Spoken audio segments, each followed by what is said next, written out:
Can you give a quick summary of what happened then?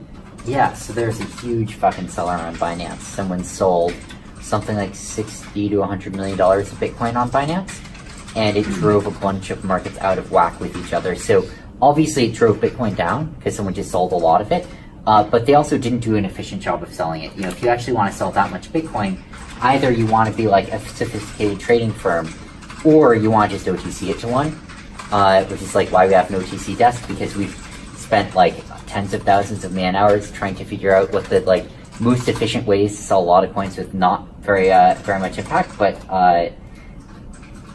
you know, if you just hit this all in one market, like they drove Binance to like 2% below every other market in the world. So in addition to driving Bitcoin down 2%, they drove Binance down another 2%. And there is just a race in the whole world to buy those Binance Bitcoins because they were super cheap. So one thing that we've been doing, the offer's gone now, but we're sort of racing to collect as much Tether as we could to send it all over there to buy up some of those Bitcoins. And meanwhile, trying to figure out what the best way to hedge that was. And one thing that we talked about a bit was like, what's this mean for Bitcoin? Like, do we think Bitcoin's going to recover? Do we think the seller is still there? Do we think it's going to keep getting hit? Like, you know, what's this mean over the next hour? I think we ended up not having very strong